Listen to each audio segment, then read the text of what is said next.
Bonjour tout le monde. Alors, bienvenue aux Instituts d'automne 2024 du Centre Franco. Mon nom est Louis Hull et je suis responsable justement des instituts.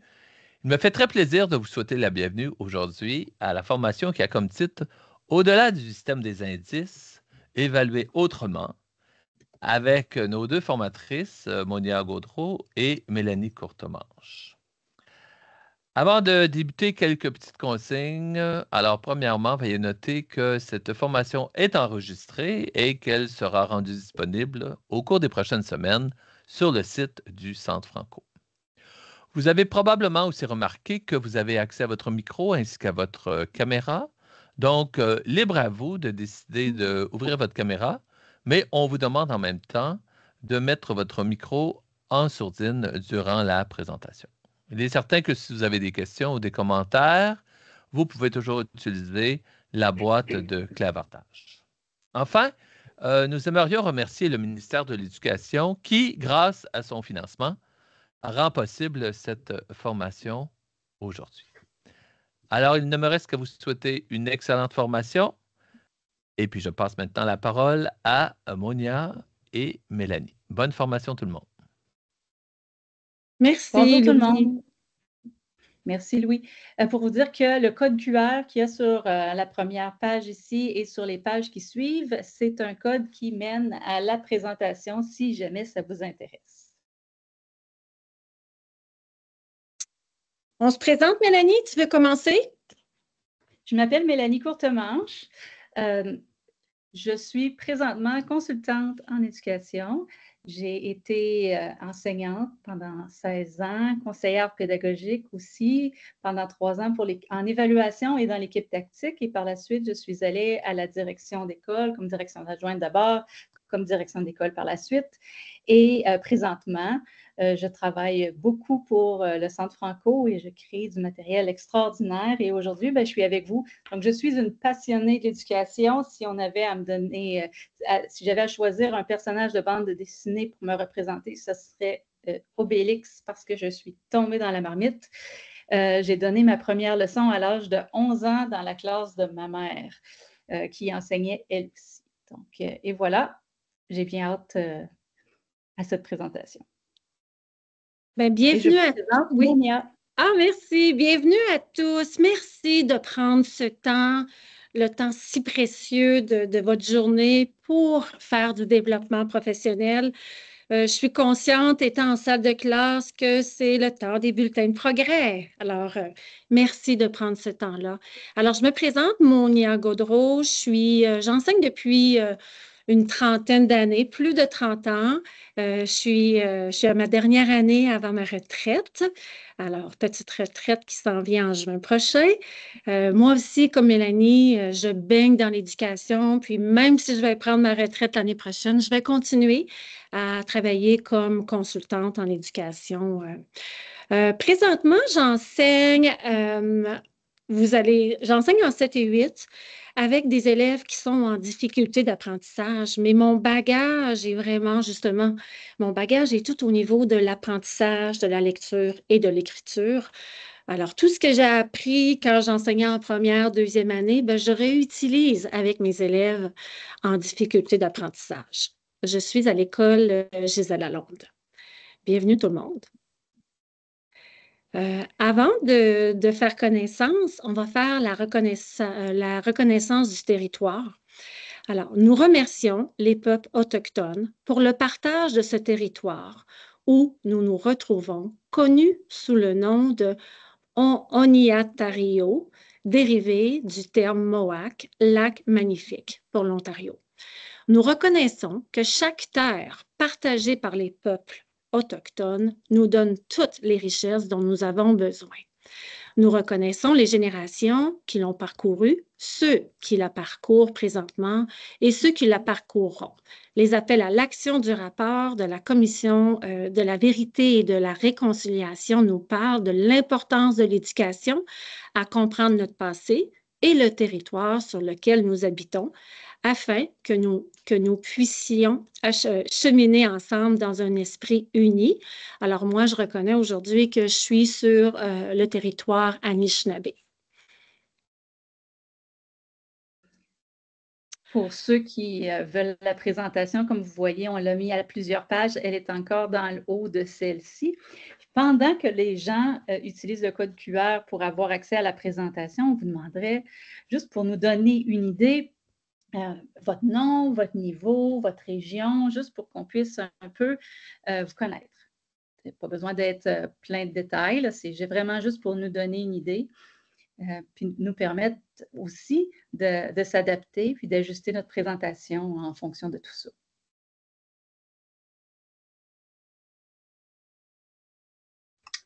Bien, bonjour. Dans la boîte de clavardage en passant. Ou vous nous le dire juste comme ça. Oui, comme oui. Ben, bonjour, moi je vais vous dire. Alors moi c'est Isabelle. Je suis enseignante ressources dans une école du conseil du CECCE dans la région de Orléans à Ottawa. Bonjour Isabelle. Bonjour Marie-France. Bonjour Thérèse. Bonjour Louis. Bonjour Caroline. Il y a des gens que je reconnais. Bonjour, j'ai vu Ingrid aussi. Bonjour Ingrid. Bonjour Christina. Tu es avec moi dans l'équipe tactique. Bonjour Mélanie. Bonjour tout le monde. On va continuer. Si vous avez le goût, vous, n'importe quand. Bonjour Annick, deuxième année. Un instant. Alors, enseignante ressources, deuxième année. Je ne vois pas très bien la boîte de clavardage, alors. Pendant la présentation, n'hésitez pas à nous interrompre, à nous poser des questions. Cette présentation-là, elle est pour vous. Donc, moi, je vais essayer de regarder le plus que je peux la boîte de clavardage, mais si jamais on ne vous voit pas ou qu'on continue, puis que vous avez quelque chose à nous dire, arrêtez-nous et ouvrez votre micro, votre caméra et s'il vous plaît, joignez-vous à la conversation. Donc, aujourd'hui, comme résultat d'apprentissage, ce qu'on vise, c'est d'explorer des stratégies d'évaluation en lecture qui vont au-delà du système des 3 indices, analyser une lecture à haute voix d'un livre décodable, évaluation au service de l'apprentissage ici, développer des activités d'apprentissage, d'évaluation qui favorisent le développement des compétences littéraires. Je ne crois pas qu'on ait le temps d'en développer, mais que ça vous donne une idée de comment vous pourriez le faire. Et la même chose pour créer des activités d'évaluation qui encouragent une compréhension profonde et critique de la langue française. Justement, alors, quelques ressources qu'on a utilisées pour faire cet atelier. Aventure décodable, je vous en parle très bientôt. Vous allez vous demander, mais qu'est-ce que c'est? Lire un jour, lire toujours. C'est la nouvelle ressource qui va paraître bientôt. C'est une ressource pour première année qui a été faite par le consortium du Centre Jules Léger. Je vous dis ces ressources-là parce qu'on va utiliser aujourd'hui l'évaluation à partir d'un livre décodage. Puis, nos livres décodage, vous allez comprendre tout à l'heure le lien entre lire un jour, lire toujours, parce qu'on a suivi leur progression pour écrire les livres. Certainement le programme de français, évaluer, différencier, réussir, et certains aspects de TA à l'école qui, si vous ne connaissez pas ce site, je vous invite à aller voir toute la richesse qu'il y a sur ce site. On n'a pas écrit Ontario, on lit, mais certainement qu'on lit. Il y a beaucoup de ressources pour vous aussi à ce niveau-là. Ce qu'on n'a pas mis, c'est des ressources comme, par exemple, le prochain guide en littératie critique qui s'en vient, ou même en littératie médiatique. Ça s'en vient là, sous peu, mais ce sont des choses qu'on a utilisées aussi pour nous aider dans cette formation. Comme rappel, si jamais vous ne connaissez pas la ressource Évaluer, différencier, réussir, c'est une ressource qui est très, très riche. D'après les noms que j'ai vus dans la boîte de clavardage, je pense que c'est un site que vous connaissez déjà, donc je vais aller très vite. On parle des 3 temps de l'évaluation et il y a des ressources qui sont très, très pratiques dans ce site-là. Donc, et je vous mets aussi... je suis allée très vite, comme je vous dis, là, parce que je pense que gens connaissent, mais si vous avez des questions, arrêtez-moi. Donc, ce tableau, je l'ai toujours aimé parce qu'il résume très bien les 3 temps de l'évaluation, comment c'est séparé. On utilise aussi chaque étape du processus d'évaluation, comment il est étayé, à quoi il sert, qui fait quoi. Vraiment, là où je vois dans les salles de classe, les plus gros défis, c'était de vraiment comprendre où se situe l'évaluation en tant qu'apprentissage et c'est quoi la différence? Et c'est parce que c'est l'élève qui est l'exécutant dans l'évaluation en tant qu'apprentissage. C'est l'évaluation par les pairs, c'est l'auto-évaluation, c'est se cibler des objectifs d'apprentissage personnel et c'est un peu ce qui le différencie. Et ça se passe aussi en même temps que l'enseignant fait toute son évaluation au service de l'apprentissage. Donc, ce tableau-là était, je trouvais, un bon résumé de tout le processus d'évaluation. As-tu quelque chose à ajouter, Monia? Non, je continuerai avec cette partie-là. Bien, tout le monde sait justement qu'on a un nouveau programme de français depuis 2023. La première partie de l'atelier, on va davantage se concentrer sur le continuum de l'annexe A et la deuxième partie, on va aller travailler davantage sur les stratégies de compréhension, alors tout ce qui est le domaine C davantage. OK? Vous avez le lien vous connaissez très bien le lien pour vous rendre au programme cadre. Et on l'a inclus dans la présentation, je pense. Oui. Je ne sais pas s'il est dans le PDF, par contre, si jamais c'est un problème, je peux aller l'ajouter. OK. Parfait. Bon, la nouveauté. Alors, je ne sais pas si certaines personnes d'entre vous étaient la semaine passée lorsqu'on a fait une présentation sur les livres décodables, mais je vais vous amener à Aventure décodage. Et là, je vous emmène, c'est des nouveaux livres que vous allez avoir accès très bientôt. C'est une série de 100 livres décodables qui ont été conçus justement par des enseignantes de l'Ontario et c'est pour vous, selon une progression systématique des correspondances graphèmes-phonèmes. Puis la progression, elle est basée sur les recherches de Springer et Carroll. Et quand je vous montrais tout à l'heure, en début, en entrée, je vous parlais de lire un jour, lire toujours. Alors, Aventure décodage va être un outil qui va être complémentaire à la ressource Lire un jour, lire toujours, mais vous allez aussi avoir accès à ces livres-là gratuits dans vos salles de classe. Les livres vont paraître, alors Marie-Pierre me disait hier que d'ici janvier, vous devriez avoir accès à plusieurs de ces livres-là. OK? Je vous emmène sur le site. Et c'est un site qui ne sera pas nécessairement, c'est un site qui sera public et non pas sur le AV, si j'ai bien compris, puisqu'on veut que les parents y aient accès aussi. C'est bien ça, Monia? Il reste à déterminer justement de quelle façon que vous allez avoir accès. Et c'est le Centre Franco, je ne l'ai pas dit, mais c'est le Centre Franco qui vous offre ces livres-là. Tantôt, j'avais accès à tout mon clavardage, pas mon clavardage, mais ma boîte. Laissez-moi juste, j'arrête de partager 30 secondes et... OK, bon, je recommence, je m'envoie ici. Okay. Bon.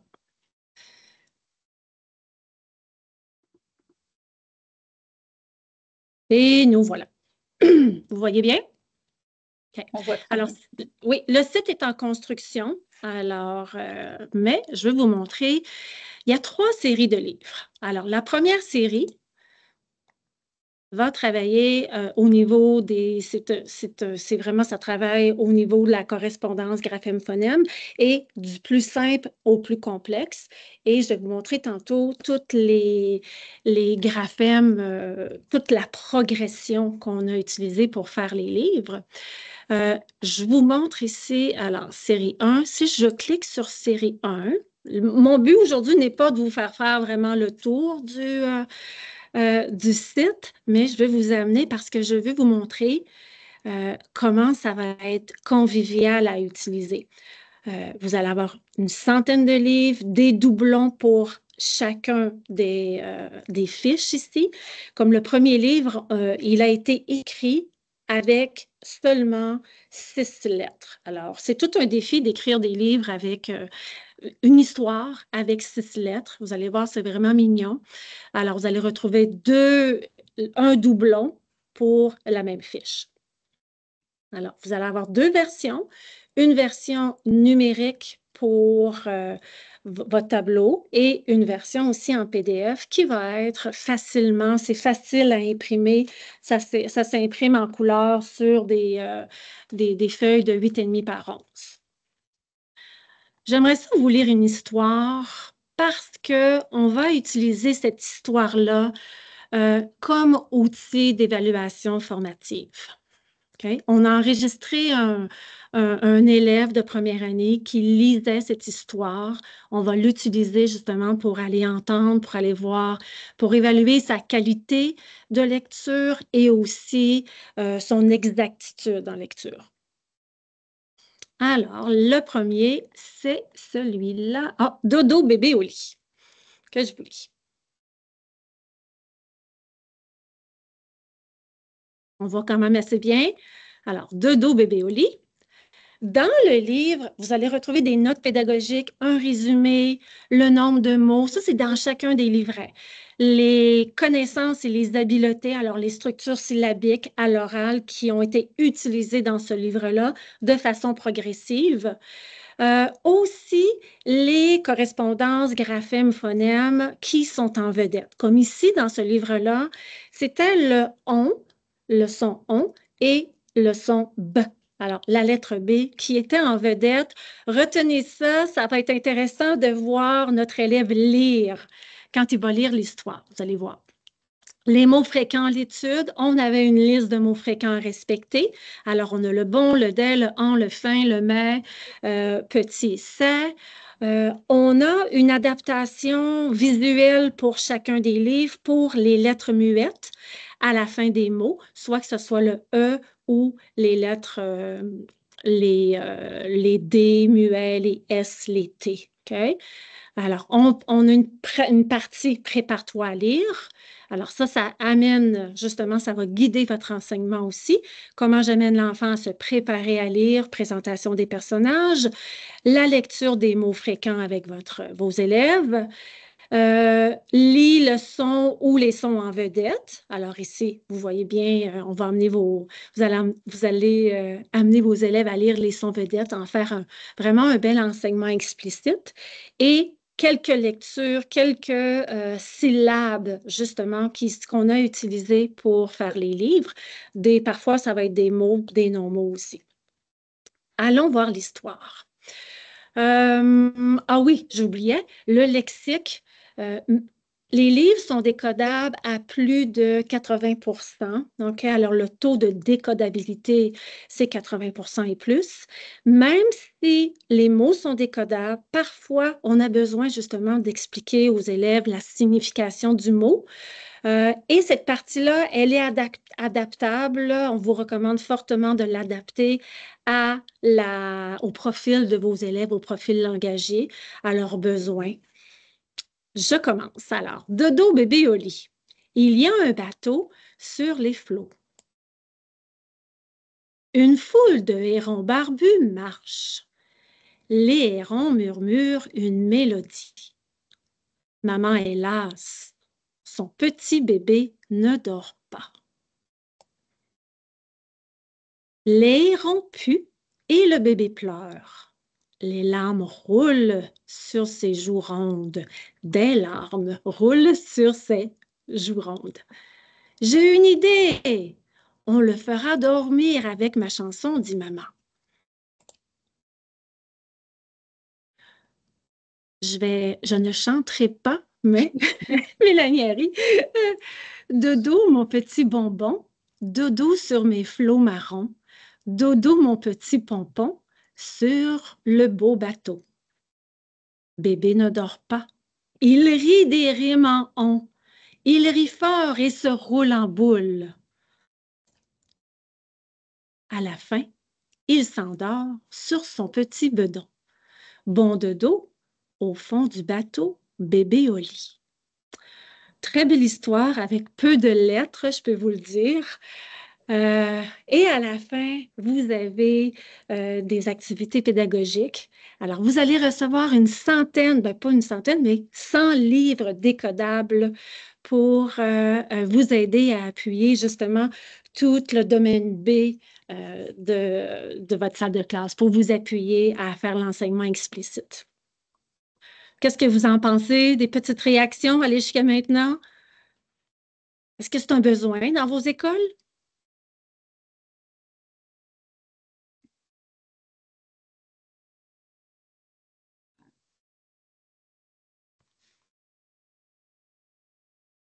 Je vais prendre le micro. Oui, c'est certainement un besoin. Puis le fait qu'il y en a comme une centaine, excellent. Une belle variété. Oui, une variété est bâtie selon une progression qui est très rigoureuse. Je vous amène, je continue. Vous allez voir où est-ce qu'on s'en va. Okay? Alors, je vous ai fait la lecture. Ayez en tête, parce qu'on va écouter justement l'élève très bientôt, ayez en tête que les correspondances graphème-phonème en vedette, c'était le son on et le b, OK? Les mots fréquents et les structures syllabiques. Alors, quand on a construit les livres, ou l'élève que vous allez entendre lire a eu un enseignement de tous ces graphèmes-là avant. OK? Alors, il y avait le F, le A, le I avec le Y, justement, le J, le O. C'est vraiment le O qui fait O et non le O qui fait A. Le L, alors vous voyez ici, là, le S en début de mot, alors c'est toute la progression et en plus, on lui a enseigné avant qu'il lit le livre, le B et le on.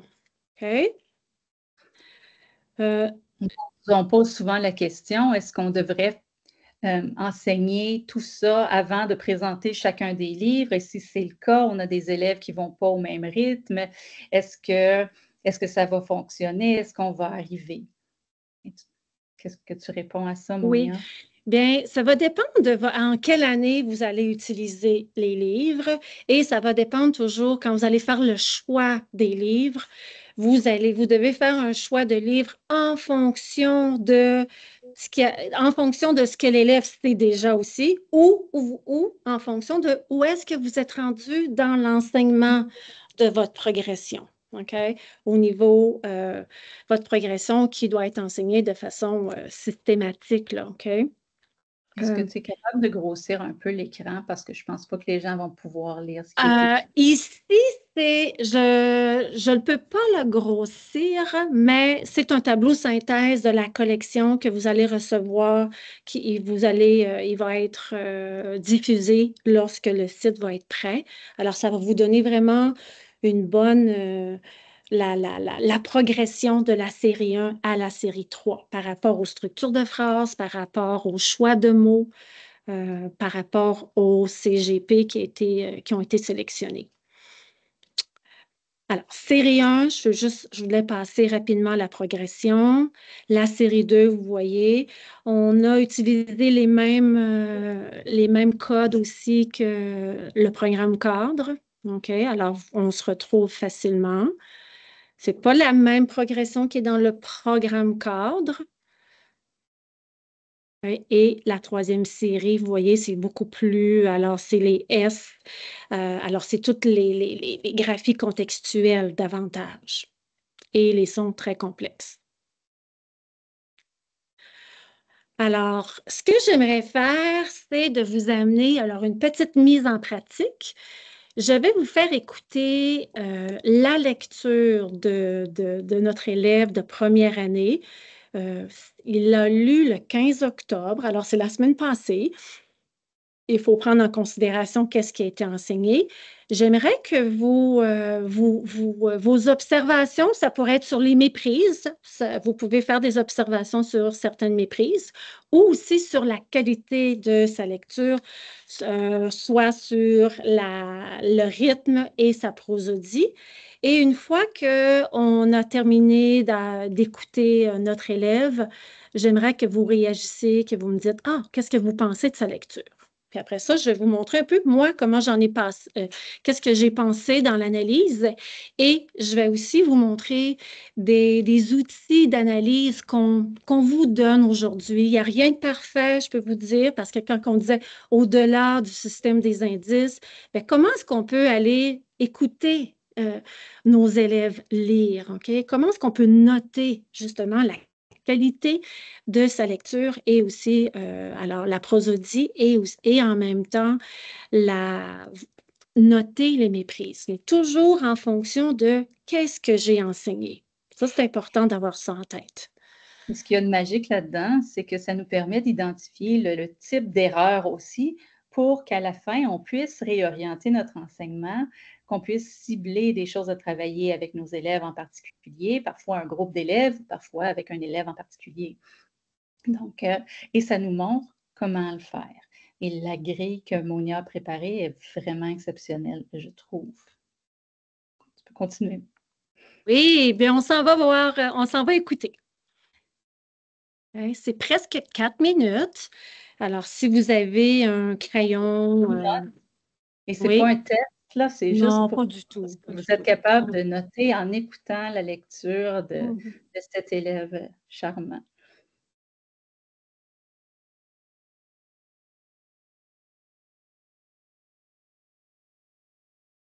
Dodo et Bioli. Il a un bateau sur l'eau. C'était une bonne idée de mettre du texte. Oui, c'est une bonne idée. Hein? Iront par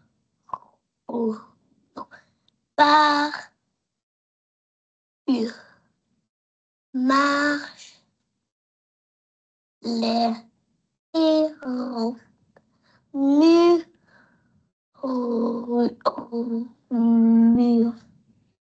une mélodie. Maman est là. Là, son petit bébé ne dort pas.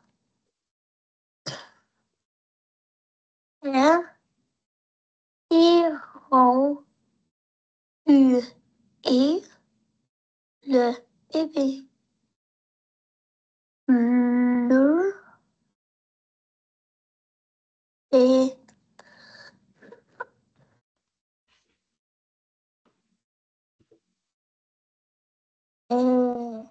arme roule sur les joues. Ronde.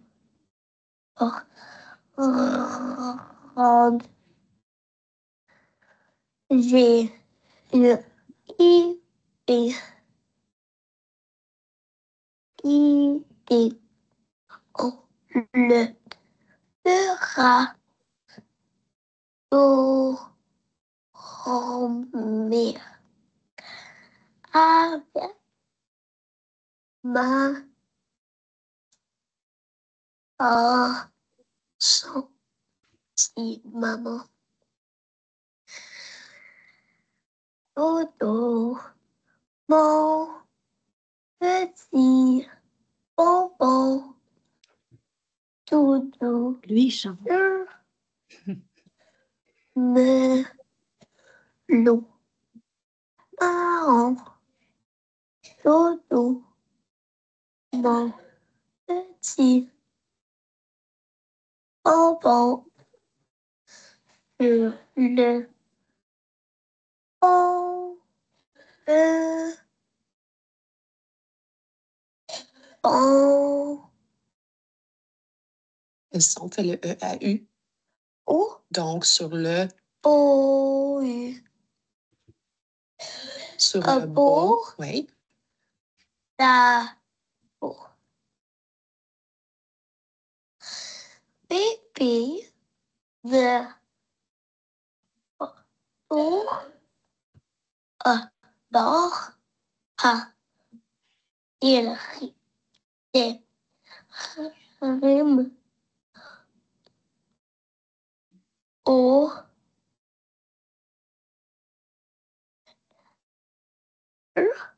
C'est proche. Un. O, il, ri, fort, il se roule, en roule, à la paix. Il s'endort sur son petit bedon au dodo, au fond du bateau, pipi au lit.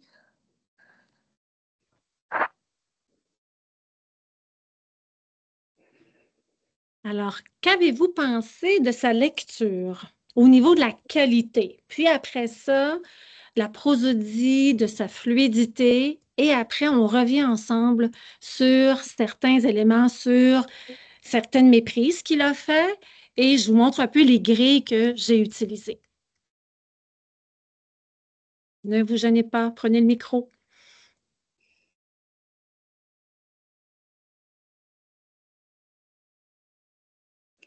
Et pour ceux qui ont déjà évalué en utilisant les livres nivelés, vous pouvez utiliser vos connaissances antérieures pour utiliser certaines des manières qui étaient utilisées à ce moment-là pour évaluer. Donc, Exactement. Puis c'est ce que j'ai fait. J'ai utilisé certaines connaissances que j'avais. Vous voyez mes crochets, mon autocorrection. Mais au niveau des méprises, j'ai utilisé, je vous montre un peu une grille. Oui, as-tu des commentaires, Mélanie? Non, je Non, voulais OK. juste dire que c'était ce qu'on voulait dire par au-delà Oui. des 3 indices. Vous allez voir que cette grille-là explique un peu ce qu'on est en train de dire. Puis en passant, pour ceux qui sont au cycle moyen, inquiétez-vous pas, il y a des choses qui s'en viennent par la suite aussi. En compréhension de lecture, justement. Oui. OK? Alors, quand j'ai calculé le taux d'exactitude de lecture de l'élève, il était à un 95 %. OK? Vous allez retrouver en bas de cette grille, juste pour vous dire, comment j'ai fait le taux d'exactitude et je me suis fiée pour ma référence. C'est un document qui a été fait par la commission scolaire des Bois-Francs, OK? Avec Alain Desrochers, pour calculer le taux d'exactitude. 95 %. Mais on voyait quand même, je vais aller dans les méprises, puis ensuite, on pourra aller sur la qualité de lecture. J'ai créé cette grille-là pour Aventure Décodage, mais les livres d'Aventure Décodage vont être utilisés pour faire votre enseignement, certainement votre enseignement explicite, mais il n'y a rien qui vous empêche d'en faire, de faire une évaluation formative. C'était sa première lecture, la première lecture du livre, et on voulait aller vérifier s'il pouvait mettre en pratique justement tout ce qui avait été enseigné avant et le B et le on qu'on venait de lui enseigner. Okay? J'ai mis de la couleur ici. J'ai fait quelques observations en lien avec sa lecture. Je vous ai mis, quand Mélanie parlait de type d'erreur observée, on pourrait passer toute une demi-journée à comprendre les types d'erreurs. Je vais aller vite, mais on pourrait, dans le formulaire de rétroaction, demander une nouvelle formation juste pour analyser les types d'erreurs. Mais on a vu ici que notre élève a fait une erreur de conversion graphème-phonème. OK? Alors, avec le U, tu sais, le barbu, et il a dit barbou et c'était barbu, mais c'est autocorrigé. Je ne l'ai pas considéré comme une erreur mais je trouve ça intéressant de le noter. Alors là, je note aussi. Après ça, on a vu aussi une erreur au niveau du O dans beau. Si je reviens, ce qui est intéressant de voir, c'est que le EAU, il le maîtrisait tout au long, pratiquement. Et là, à un moment donné, il est arrivé puis il a dit, c'était dans beau, là, vers la fin. Bon, beau, bon, beau, U. OK? Alors ça serait intéressant de voir un peu plus loin pourquoi est-ce qu'il a a eu de la misère à lire, des difficultés à lire ce mot-là. Le EN, alors ça, c'est un graphème qui n'est pas à lecture, mais c'est un mot fréquent quand même. Je ne sais pas à quel niveau l'enseignant avait enseigné tous ces mots fréquents. Pleure, il a dit pleut. Et murmure est intéressant parce qu'il a fait mur. Son R, on voit au niveau de la fusion de sa structure syllabique ici, hein, les CVC. Alors là, il l'a traité comme un CV, alors consonne voyelle. Et après ça, il a bien fait sonner son R, mais il ne l'a pas fusionné. Confusion BD, mais il s'auto-corrige tout le temps. Vous êtes d'accord avec moi? À chaque fois, il a été incroyable à chaque fois qu'il lisait, on a vu, là, j'ai ma petite feuille avec moi, là, il a dit son petit bébé ne dort pas. Puis là, il a dit dort. Alors, il s'auto-corrige.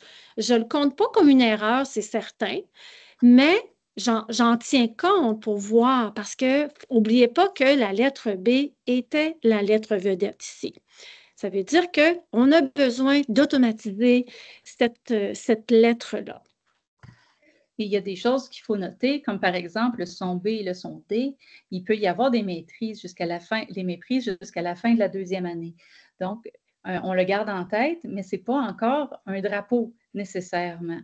Ça devient un drapeau si l'élève continue de faire ce genre d'inversion-là avec les années.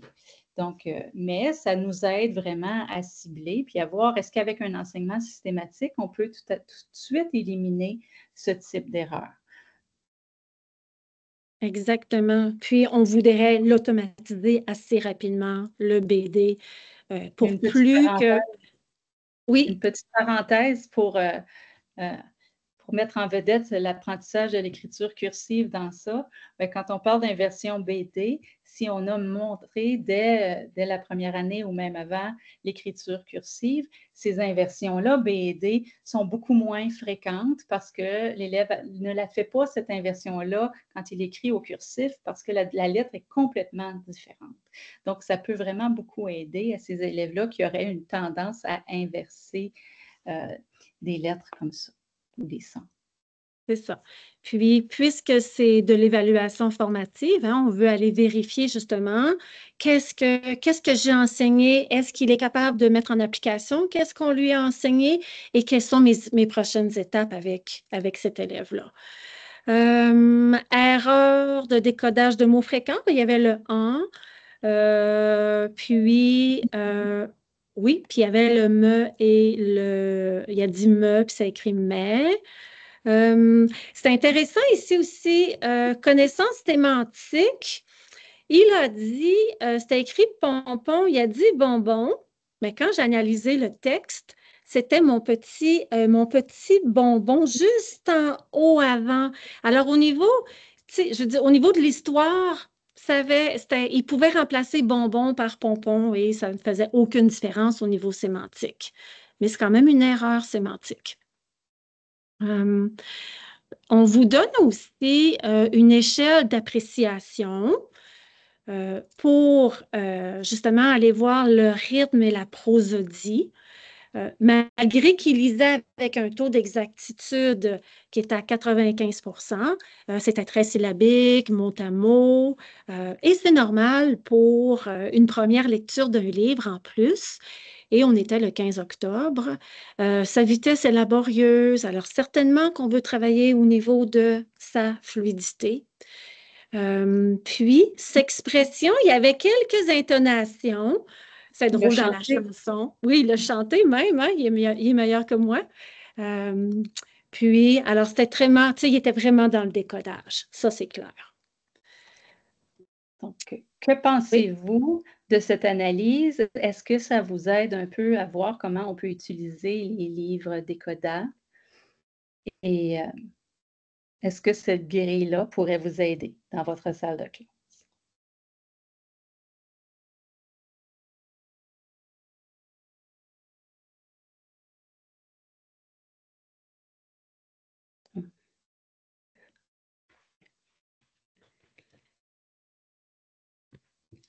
Christina nous dit très utile et Marie-France nous dit tout à fait. Je pense que c'est très utile. Il y en a peut-être qui se posent la question, mais comment je vais faire pour faire ça alors que j'ai mes 20 élèves? Comment est-ce que je fais pour le faire dans ma salle de classe pendant que mes élèves travaillent, par exemple? Justement, c'est ça. Est-ce qu'il y en a qui ont des idées? Moi, ce que je vous dirais, c'est qu'il y a plein de temps. On peut l'utiliser pendant que nos élèves font, par exemple, leur propre lecture en cercle de lecture. On peut circuler. On peut aussi viser certaines de ces observations-là. On n'est pas obligé de remplir toute la grille à chaque fois. On pourrait aussi le faire pendant une période de lecture silencieuse et prendre un élève par jour pendant l'enseignement guidé dans les centres. Il y a plein de temps dans la journée où est-ce qu'on peut s'arrêter et on n'est pas obligé, comme on disait, de tout faire ou de tout passer le livre nécessairement ou de remplir la grille au complet. On peut cibler des besoins, l'utiliser comme diagnostic aussi et voir où est-ce que l'élève en est rendu. Où l'élève en est rendu. Oui, puis moi, je me vois très bien, Mélanie, avoir quelques élèves autour de ma table et leur faire lire chacun un extrait et je note.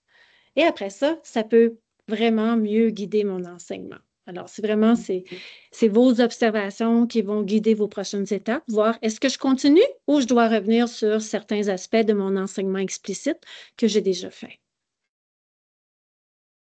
Avez-vous d'autres idées? Sinon, on continue. N'hésitez pas. Comme je vous dis, vous pouvez nous interrompre quand vous voulez.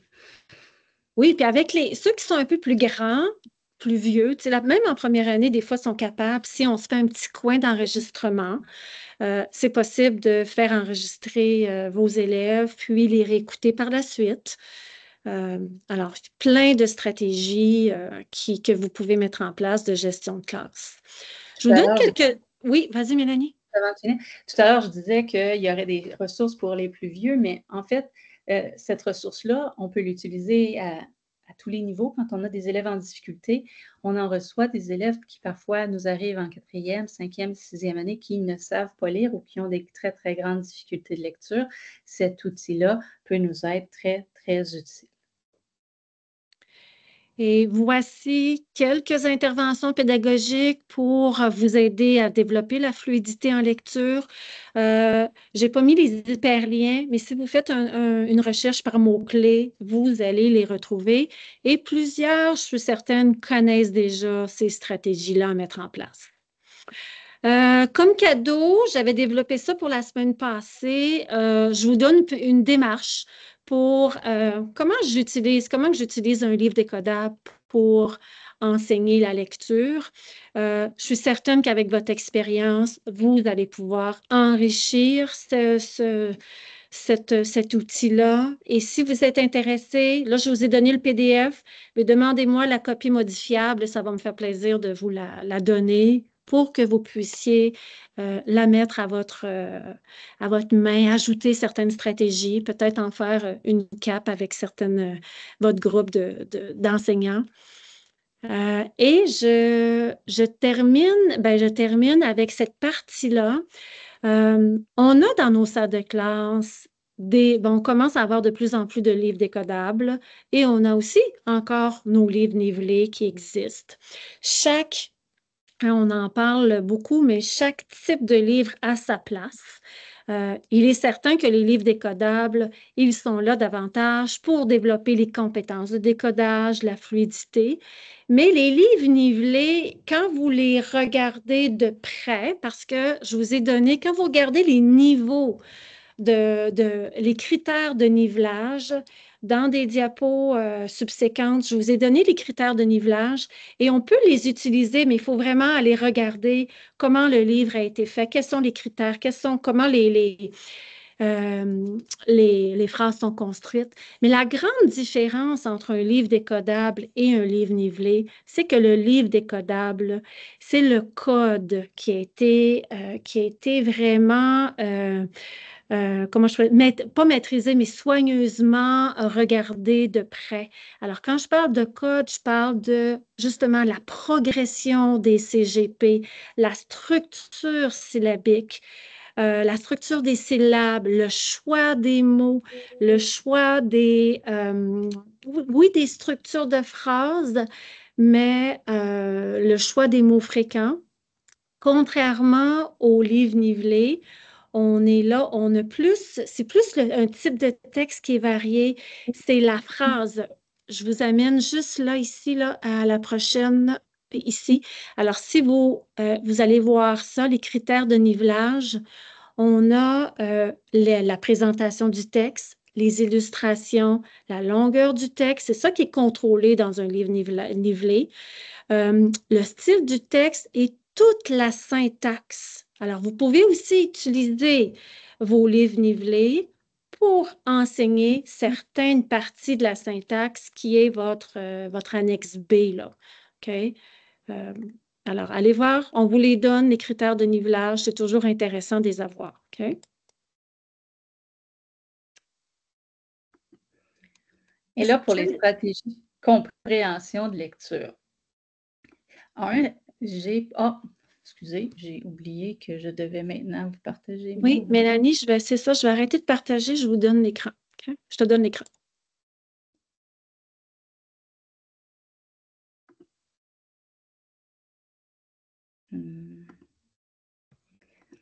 Alors voilà, on a un Slido pour vous, juste pour nous mettre en contexte. Est-ce que vous voyez bien mon Slido? Donc, pour vous joindre, vous n'avez qu'à aller à slido.com et à entrer le numéro qui est à l'écran, là, le 30 80 631. Et on vous demande, quand vous commencez une lecture, quelle est la première chose que vous faites pour aider à comprendre le texte? Est-ce que c'est A, je lis le texte rapidement pour avoir une idée globale. B, je réfléchis à ce que je connais déjà sur le sujet. C, je ne fais rien de particulier avant de commencer à lire. On va laisser 1 minute pour se brancher. Absolument. Une petite minute pour se brancher. Ceux qui préfèrent répondre dans la boîte de clavardage peuvent le faire aussi.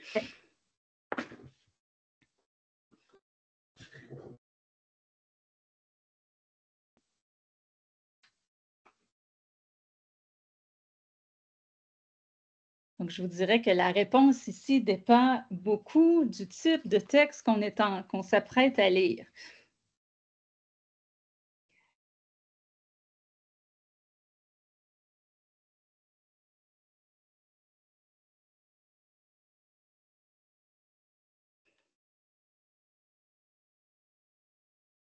Intéressant, les réponses commencent à changer.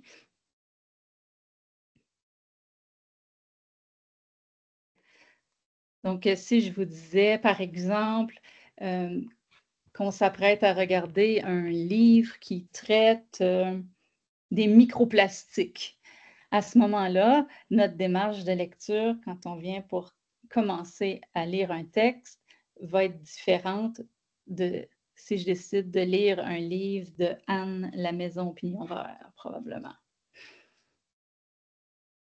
Donc, il y en a ici si je regarde notre sondage, il y en a 50% qui m'ont dit « Je lis le texte rapidement pour avoir une idée globale ».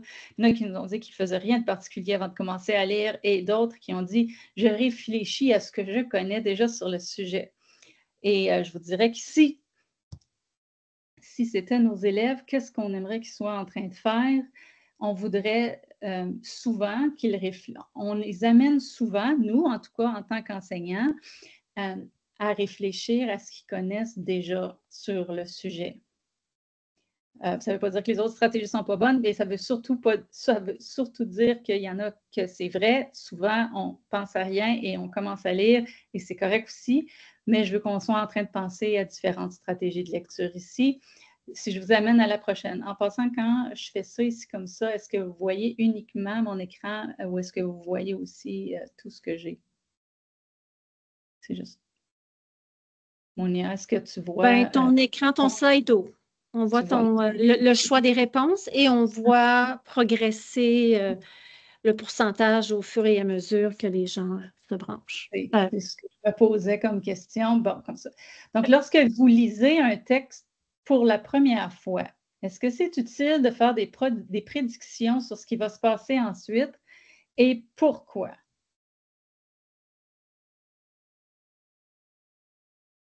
Est-ce que A, oui, ça aide à rester concentré et à mieux comprendre le texte? Non, il vaut mieux lire sans anticiper pour ne pas se tromper. Ou C, parfois, ce n'est pas nécessaire.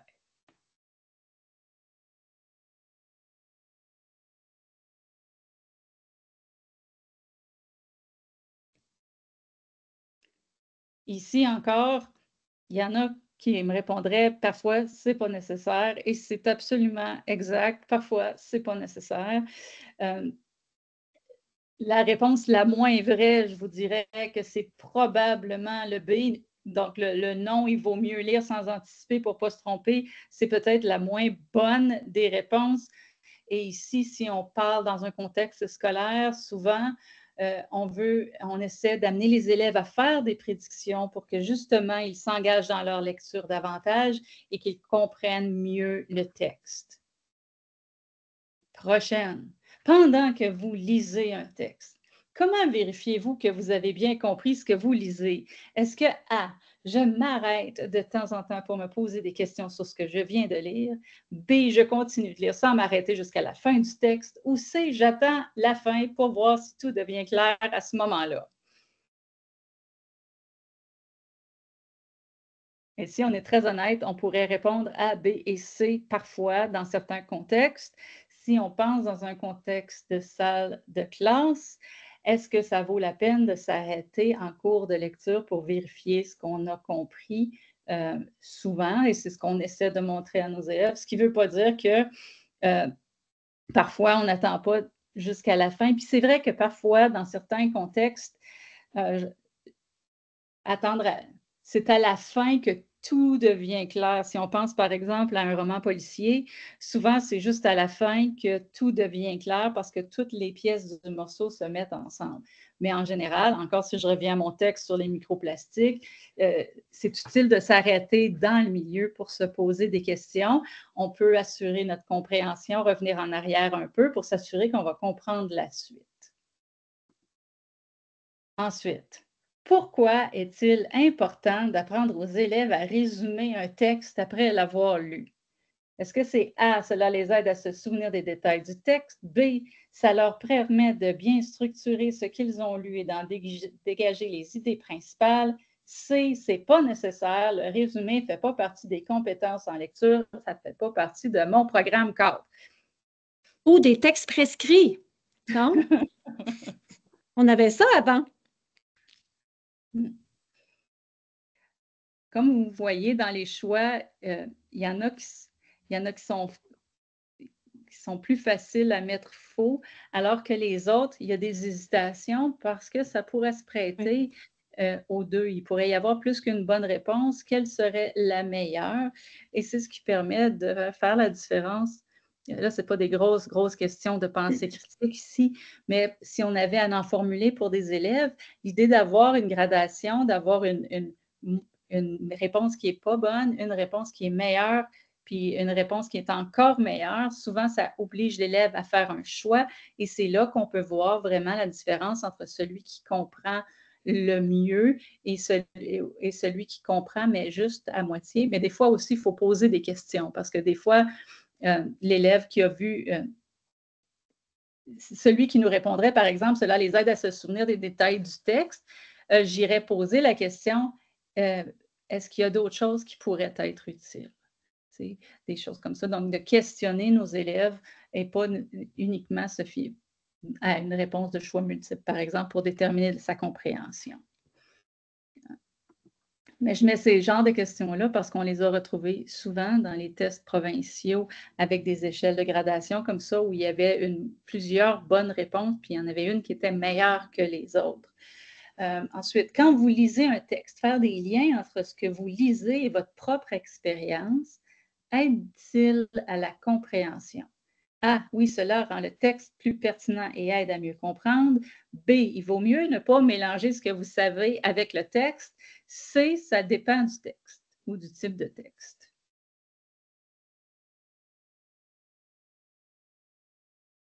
Je serais curieuse de voir s'il y en a qui vont me répondre non, c'est mieux de ne pas mélanger ce que je sais avec le texte.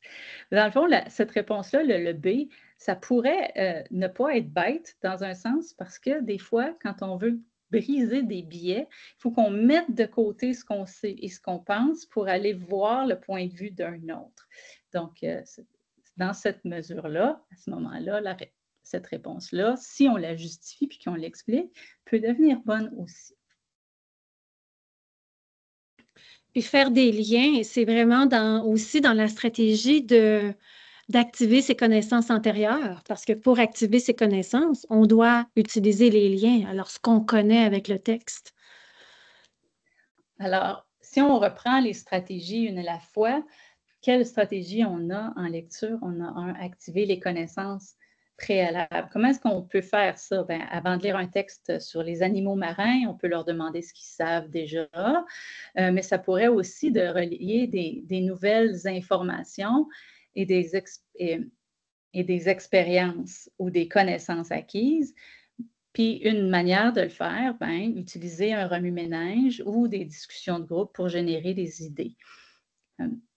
Avez-vous d'autres idées pour activer les connaissances antérieures des élèves? Le questionnement, ça fonctionne vraiment bien en général. Ça peut être avec un pense-parle-partage. Ça pourrait être avec un billet d'entrée. Il y a différentes façons de le faire. Je vais un peu plus vite avec celle-là, puis je vais vous expliquer.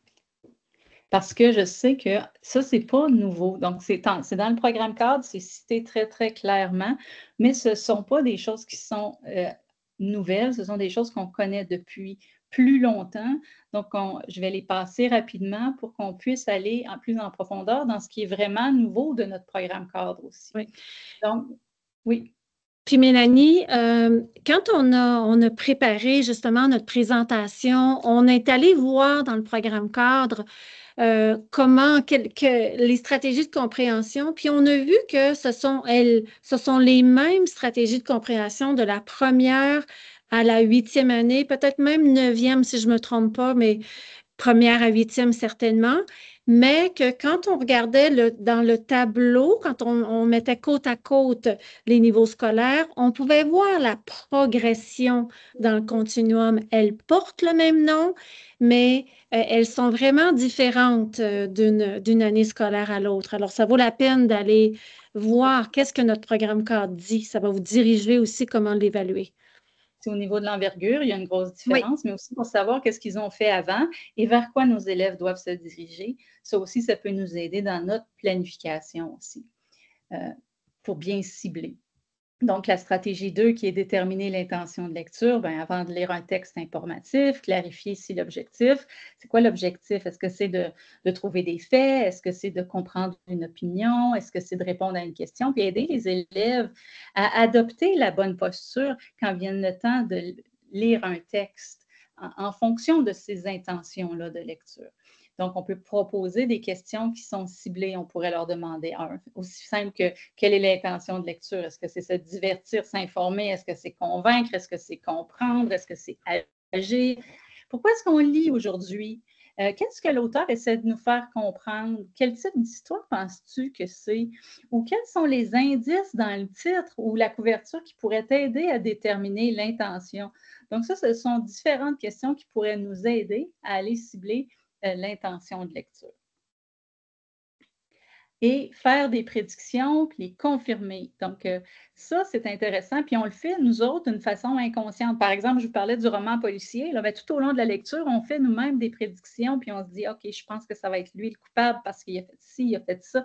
Mais comment ça, cet apprentissage-là, ça ne se fait pas par osmose. Il faut vraiment montrer aux élèves à se poser des questions. On a des élèves qui vont le faire automatiquement. On a des élèves qui automatiquement vont se poser eux-mêmes les questions. Mais on en a tout un autre groupe, puis un bon groupe, qui ne le feront pas d'eux-mêmes s'ils ne l'ont pas appris. Donc, développer cette stratégie-là, cette habileté-là à se poser des questions, à faire des prédictions, c'est un cadeau qu'on leur donne. Qu'est-ce que tu penses qui va se passer? Pourquoi? Puis ça, c'est quelque chose qu'on fait naturellement. On le fait dès le plus jeune âge, mais parfois, on oublie de le faire quand ils grandissent. Ensuite, le suivi de la compréhension. Donc, ma question de tantôt, c'est pendant la lecture, poser des questions pour vérifier si les élèves suivent, s'ils ont compris l'histoire, s'ils savent où est-ce qu'on est rendu, puis les arrêter pour qu'ils réfléchissent constamment. Donc, on peut utiliser des marqueurs visuels, on peut utiliser des post-it, on peut utiliser des signes, on peut utiliser les vers. Tu sais, quand on nous enseignait, ça s'appelle des symboles, donc un thumbs up, un pouce comme ça quand l'élève ne comprend pas, des signes visuels qui nous permettent, nous, comme enseignants, de voir. Ce n'est pas tous les élèves qui vont faire ça puis dire « Madame, je ne comprends pas », mais il n'y aurait probablement pas de misère à prendre un verre puis à le virer à l'envers sur leur pupitre pour nous montrer qu'ils sont perdus. Tu sais, ça pourrait être des choses qui nous aident à identifier si oui ou non, mais les questions nous aident aussi à s'arrêter en cours de lecture. Ensuite, l'autre, établir des liens. Donc, encourager les élèves à faire des liens avec ce qu'ils lisent, mais aussi avec les textes qu'on a vus avant. Donc, en même temps, ça nous permet de rendre tout ce qu'on lit plus significatif. Donc, est-ce que tu te rappelles qu'hier, dans la leçon sur les microplastiques, je reviens aux microplastiques, on a parlé de ce que ça pouvait causer comme dommage à la biodiversité. Bon, bien là, on leur pose des questions, puis là, on fait le lien avec le texte qu'on est en train de lire en ce moment. Donc, ça permet aux élèves de se situer par rapport à tout ce qu'on est en train de lire. Encore ici, résumer et tirer des conclusions. Donc, le résumé, ce n'est pas obligé d'être un résumé écrit à chaque fois. Ça peut être de résumer en une phrase, ça pourrait être de faire une scénette, ça pourrait être de tirer une conclusion, ça pourrait être de demander la partie qu'ils ont aimé le plus dans le texte, de faire ressortir 3 idées. Ça pourrait être de leur demander de présenter leur coup de cœur, ça pourrait être de préparer un apron. Il y a plein de manières qu'on peut utiliser pour faire ressortir les idées principales d'une lecture qu'on a faite. Puis je trouve que, Mélanie, l'enseignement réciproque permettrait, alors si vous mettez en place l'enseignement réciproque, ça vous permettrait de travailler plusieurs stratégies de compréhension et d'évaluer au fur et à mesure en même temps et de travailler vers la communication orale. Ensuite, une partie qui est hyper importante, la réflexion métacognitive en cours de lecture, mettre un haut-parleur sur notre pensée, demander aux élèves de réfléchir, puis à voix haute même, à la manière qu'ils ont compris le texte et ce qu'ils auraient pu faire différemment. Puis nous-mêmes, on peut le faire comme enseignants, se mettre un haut-parleur, puis montrer comment on réfléchit au texte et on se pose des questions et on y répond. Ça aide vraiment aux élèves qui ne savent pas comment faire. Et ils deviennent à ce moment-là pas juste compétents, mais aussi conscients. Donc, ils le font d'une manière systématique et plus nécessairement juste intuitive.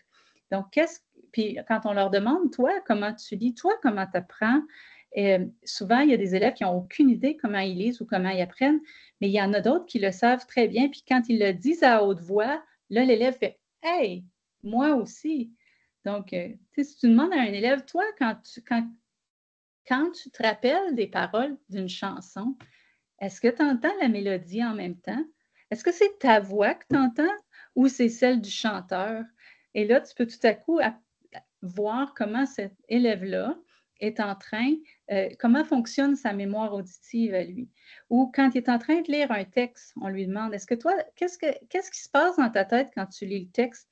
Est-ce que toi, tu vois une série de lettres? Est-ce que tu es capable de retracer dans ta tête le paragraphe exactement où il est? Puis tu pourrais même dire à quelle page tu l'as lu ou est-ce que tu t'en rappelles? Ou est-ce que toi, quand tu te rappelles du texte, tu vois les personnages dans ta tête? Et ça nous aide à comprendre comment nos élèves apprennent et ce qui se passe dans leur tête pendant qu'ils sont en train de lire. Puis c'est un bel indice, puis en même temps, ça nous permet de voir comment est-ce qu'on peut aller chercher nos élèves à partir de ça aussi.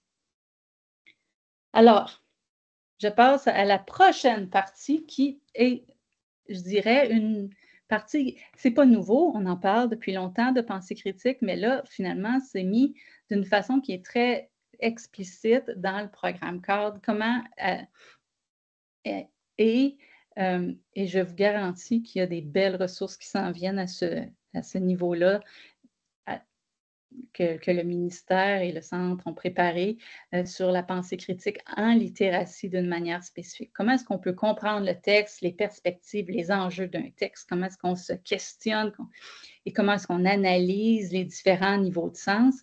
Ça s'en vient. Donc là, aujourd'hui, ce que je vais faire, c'est que je vais vous lire un texte qui aurait pu être donné. C'est un cadeau. On commence avec celui-ci. Donc, si je m'y prends avec les stratégies de lecture et sans avoir triché puis être allé voir les pages suivantes, de quoi vous pensez que ce texte va nous parler? Est-ce qu'il y a quelqu'un qui veut se lancer puis nous dire de quoi vous pensez que ce texte-là va parler? Puis pourquoi vous pensez ça?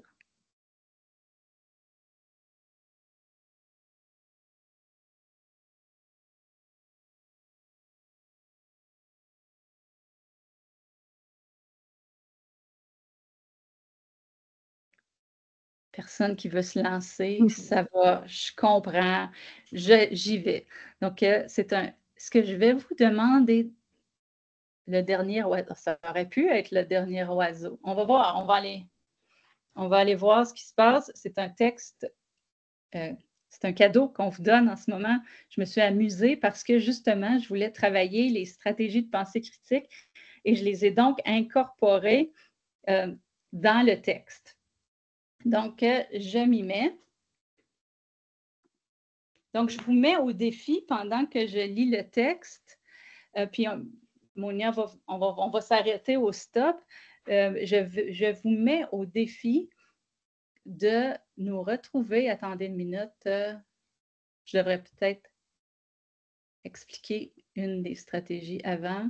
Donc, je vous mets au défi de retracer les procédés littéraires qu'il y a dans ce texte-là. Et quand on parle de procédés littéraires, on parle des figures de style, par exemple, des métaphores, des allégories, des répétitions, des comparaisons, des jeux de mots. Vous voyez que tout ça, comme Monia vous l'expliquait dans le programme cadre, on voit ça comme une progression. Donc, ça commence dès la première année et on en ajoute jusqu'en 9e. Mais là, pour vous gâter, on vous les a toutes mises. Donc, dans les 2 pages, là, donc vous allez pouvoir en retracer. Donc, sur les rives d'un lac majestueux, la communauté des Pakanaki vivait en harmonie avec la nature depuis des générations. Chaque matin, le soleil se levait lentement, teintant l'eau d'un éclat doré comme pour saluer les esprits anciens qui veillaient sur le village. Les enfants couraient le long des berges, leur rire moqueur se mêlant au murmure de l'eau telle une musique, tandis que les anciens racontaient les histoires du passé autour du feu. Un jour, un étranger arriva au village. Il portait un chapeau usé, une veste en cuir et un regard où brillait l'avidité. « Je viens en paix, dit-il en posant un coffre lourd au milieu du village, mais je viens aussi avec une offre que vous ne pourrez refuser. » Les habitants, curieux mais méfiants, l'entourèrent. L'étranger ouvrit le coffre qui révéla des objets brillants, des pièces d'or et des bijoux scintillants. Tout cela peut être à vous si vous acceptez de céder une petite partie de vos terres pour que je puisse y construire quelque chose d'extraordinaire à la frontière de cette mer d'eau douce. Alors, la question, que pensez-vous qui va se passer ici?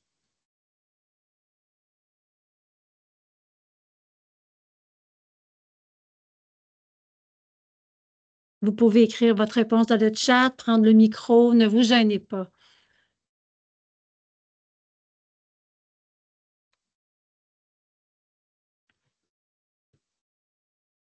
Personne qui ose. Alors, je continue. Vous êtes trop concentrés à chercher des figures de style, peut-être. Je continue. Les anciens se regardèrent. Leur silence assourdissant pesa sur le village. Le chef du village, un homme sage aux cheveux blancs comme la neige, prit la parole. Nous n'avons jamais eu besoin de plus que ce que la terre nous offre. Pourquoi devrions-nous échanger ce qui est sacré contre des biens matériels? L'étranger sourit, un sourire qui ne montait pas jusqu'aux yeux. Parce que si vous refusez, d'autres viendront et ne vous donneront pas le choix. Cette menace silencieuse résonna dans l'air comme un coup de tonnerre. Le chef, toujours calme, répondit. Le lac murmure, le lac rugit, le lac garde ses secrets. Le lac et la terre nous parlent. Ils nous avertiront quand le moment sera venu de défendre ce qui est nôtre. Et ainsi, la communauté se retira, laissant l'étranger seul face à l'immensité du lac qui semblait murmurer une dernière mise en garde. Le lendemain, un cri perçant résonna dans le village. Le lac, autrefois si calme, s'était mis à rugir. Il s'était transformé en une bête enragée, déchaînant sa colère sur les rives, engloutissant tout sur son passage. Une grande vague inexplicable et puissante balaya les rives. Quand les villageois revinrent pour trouver l'étranger, il avait disparu. On ne retrouva de lui que son chapeau, flottant parmi les débris à la surface de ce lac maintenant tumultueux. Alors, si on avait à trouver des procédés littéraires dans ce texte pour nous aider en pensée critique, je pense, Monia, que tu vas préparer un Slido, pas un Slido, un Padlet, justement. Si à la prochaine page, Mélanie, ils ont accès au Padlet. Est-ce que tu voudrais que je donne la copie du texte? Ou peut-être mettre le lien. Oui, attends. je vais mettre la copie du texte. Es-tu d'accord? Attends, il nous reste 15 minutes, c'est pas beaucoup. Oui. Donc, peut-être que ce qu'on pourrait dire à la place, c'est qu'en groupe, quels procédés littéraires êtes-vous capable d'identifier dans ce texte? Puis là, on parle beaucoup justement de tout ce qui est figure de style là, dans le programme cadre.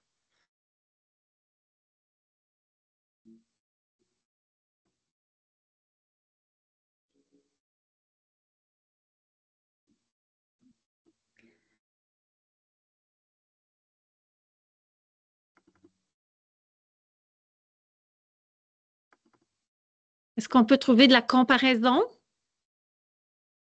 Est-ce que quelqu'un est capable de trouver une comparaison?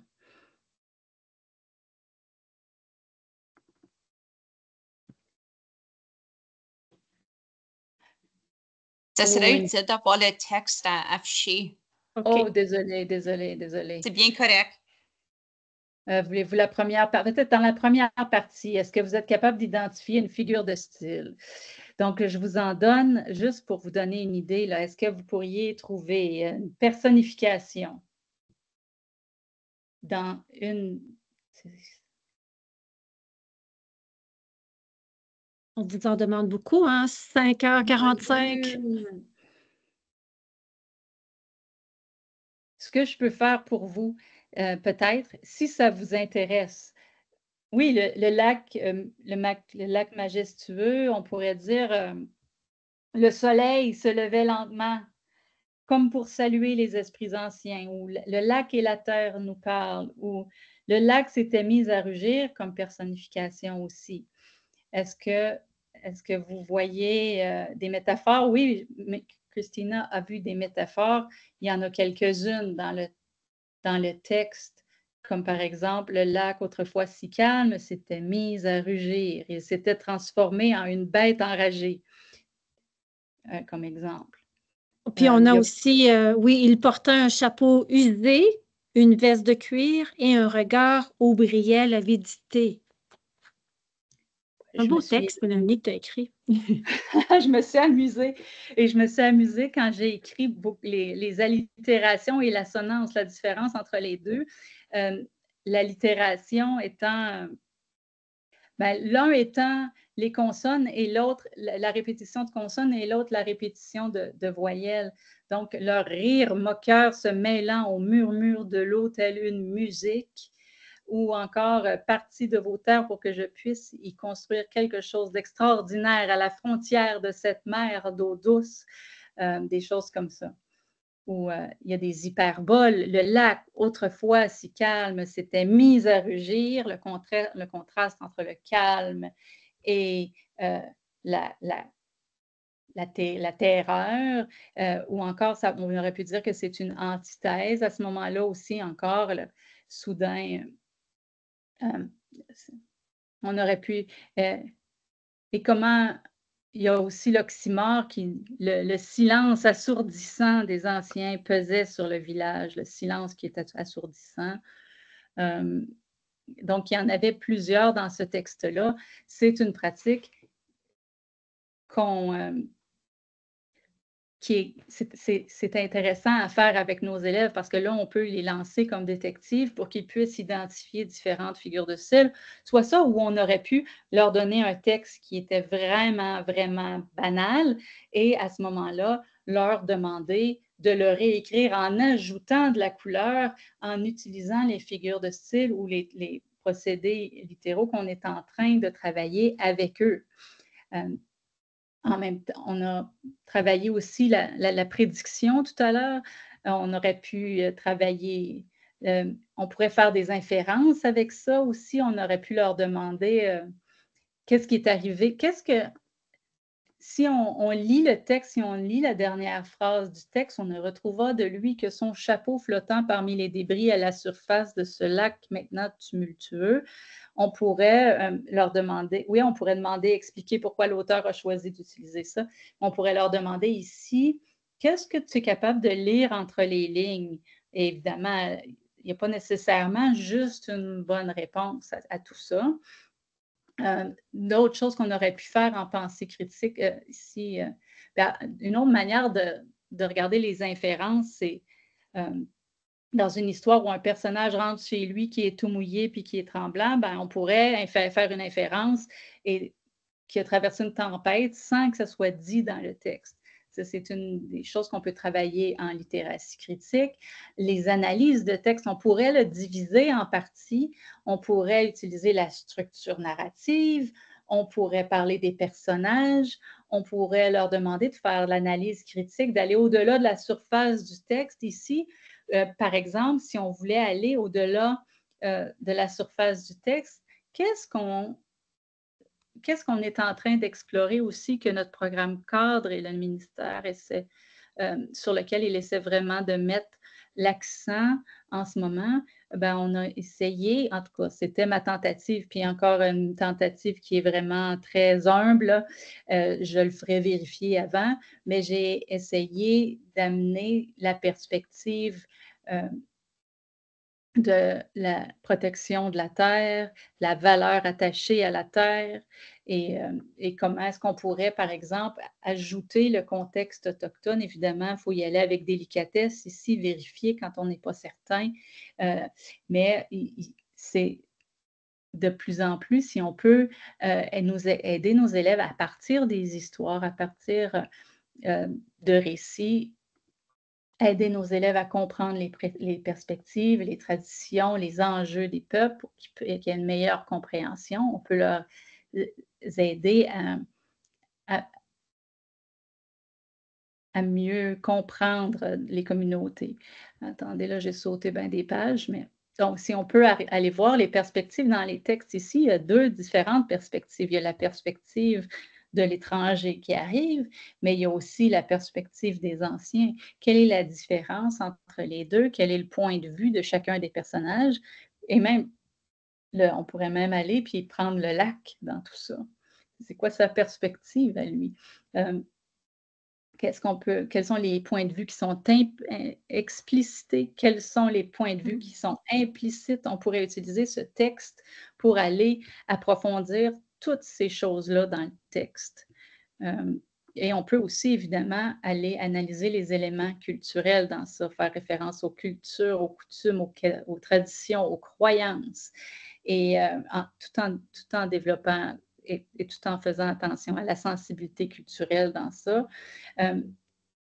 Est-ce que ce genre d'histoire-là aurait pu se passer en 2024? Quand est-ce que vous pensez que ça se passe? Pour quelles raisons? Pour quelles raisons ça ne peut pas être en 2024 ou ça pourrait l'être? Donc, comment est-ce qu'on peut aller leur montrer aussi les nuances historiques par rapport au texte? Est-ce que c'est un récit? Est-ce que c'est une légende? Est-ce que c'est vraiment quelque chose qui est vrai? Quelle est la différence dans les écrits? Donc, quand est-ce qu'on utilise chacun des procédés et chacune de ces stratégies-là pour évaluer et pour aborder, explorer la pensée critique avec nos élèves dans différents contextes? Donc, est-ce que ça vous aide un peu à comprendre ou à comment utiliser toutes les stratégies de littératie critique? Là, je suis allée un peu vite, mais si je regarde séparément du texte qu'on vient de voir.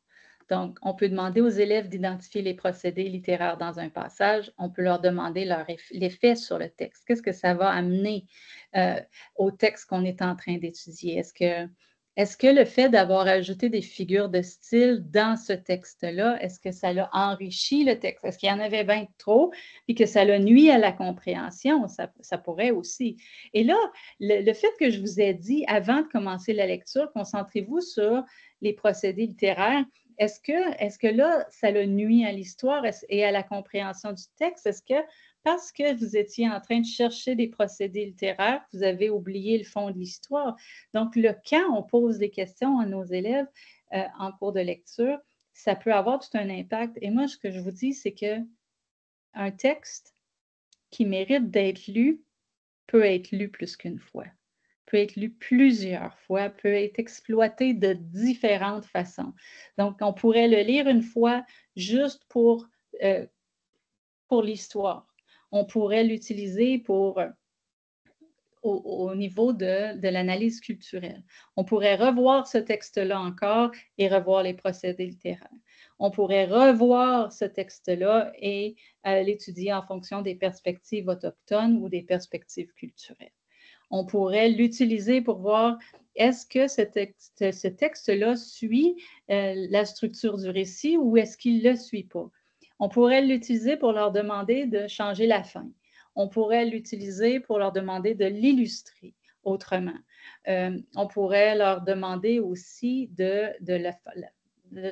transformer en scène vivante. Donc, il y a différentes manières. Puis tout ce que je suis en train de vous dire comme idée pour exploiter ce texte-là, ça fait partie des stratégies de littératie critique. Donc, de pensée critique en littératie quand on est en train de transformer. Puis une fois, Mélanie, que tu as enseigné certaines figures de style ou des procédés littéraires, ça serait une bonne idée de séparer ton groupe et leur remettre chacun une figure de style et pour aller rechercher dans le texte? Dans un texte ou dans un plusieurs texte? Oui, dans un texte. On pourrait commencer avec le même texte et ils ont tous une mission d'aller à la recherche. C'est ça. Donc, dépendant de l'année d'études, on peut aussi leur demander d'aller voir, comme mettons qu'ils arrivent en 4e année, mais ils vont avoir vu toutes celles qu'ils ont vues en 1e, 2e, 3e année. On pourrait leur demander, OK, comme stratégie pour diagnostic, on pourrait voir est-ce qu'ils les maîtrisent, est-ce que vous êtes capable d'aller les retracer dans ce texte-là? Et s'il n'y en a pas, pourriez-vous en ajouter une? Puis à quel endroit vous le feriez? Puis à quel endroit ça serait approprié de le faire? Donc, il y a toutes sortes de choses comme ça qu'on peut faire en travaillant un texte, l'enrichir. Et plus on voit un texte, c'est que travailler un texte comme celui-là, une fois, le texte peut sembler complexe parce qu'on pourrait l'utiliser pour approfondir le vocabulaire aussi, mais plus on le voit, plus on ancre l'apprentissage chez les élèves, plus ils aiment ce texte-là, plus ils apprennent et plus on peut retravailler aussi les techniques d'écriture qu'on peut ajouter aussi. On peut aller voir, on pourrait s'en servir pour travailler les accords, on pourrait s'en servir pour aller travailler la concordance des temps. À la rigueur, on pourrait l'utiliser pour voir n'importe quel concept qui font partie de toute la partie du domaine B. Là. On pourrait leur demander de changer le temps de verbe parce que là, ici, il y a beaucoup de... Il y a du présent, il y a du passé. Est-ce qu'on voudrait tout le remettre au présent? Est-ce qu'on voudrait essayer de le mettre au passé simple? Qu'est-ce qui arrivait si on le mettait au futur, ce texte-là? Donc, jouer avec un texte et le revoir plus d'une fois, les élèves se tannent pas. Ben là, ça dépend là, combien de fois on l'a étudié, mais je veux dire, les élèves, souvent, s'ils ont aimé l'histoire, ils vont l'aimer plus qu'une fois. Comme nous, on aime réécouter des chansons, ben eux, ils vont aimer relire des histoires s'ils ne sont pas trop longues. Puis on peut travailler aussi certains paragraphes. Donc, l'exploration du texte et retravailler toutes ces stratégies-là, c'est gagnant. Alors, ça leur permettrait d'avoir des versions différentes du texte. Exactement. Ah, c'est de bonnes idées, de très bonnes idées pour l'évaluation, justement, évaluer autrement. Il nous reste seulement quelques minutes, Mélanie. On voulait vous montrer aussi certains modèles d'évaluation. Vous connaissez la trousse TEPALF. Alors, la trousse de progression des apprentissages, vous allez avoir des évaluations de bons modèles en lecture pour évaluer soit la compréhension en lecture. Vous avez aussi ADEL. Je ne sais pas si vous connaissez ADEL. Alors, c'est un groupe de recherche et vous allez retrouver des types d'évaluations à partir des évaluations de la compréhension à partir de la 2e année et beaucoup d'autres ressources vraiment intéressantes. Donc, avant de vous quitter, ce qui nous reste à faire vraiment, ce serait de vous poser la question, qu'est-ce que vous planifiez mettre en pratique à la suite de cette formation-là? Mais aussi, parce que c'est terminé, c'est de vous amener au formulaire de rétroaction parce qu'on veut toujours s'améliorer, voir qu'est-ce que vous aimeriez faire de plus, qu'est-ce que vous aimeriez faire autrement, comment est-ce que vous aimeriez aborder n'importe quel aspect de ce qui se passe en termes de nouveautés en éducation. Oui, exactement. Puis surtout avec le programme cadre de français, il y a beaucoup de nouveautés. Il y a tellement de belles ressources qui s'en viennent, c'est une promesse. Il y a des centres de littératie, guides en pensée critique, guides en littératie médiatique, tout ça, ça s'en vient. Il y a les livres décodables. Donc, soyez à l'affût. Ben, écoutez, madame, je prends la balle au bon pour vous remercier pour cette excellente formation encore une fois. Aujourd'hui, on a parlé d'évaluation. Ce que j'ai apprécié par-dessus tout, c'est que vous nous avez permis de participer à cette formation avec les codes QR, avec les Slido, etc., qui fait en sorte qu'on est engagé dans la formation. Et puis, comme te dit Mélanie, c'est une belle ressource, les livres décodables, puis il y a plein d'autres qui s'en viennent. Et puis, vous nous avez donné un avant-goût de ce qu'on pourrait faire avec ça. Alors, je vous remercie. J'arrête l'enregistrement et puis je vous reviens.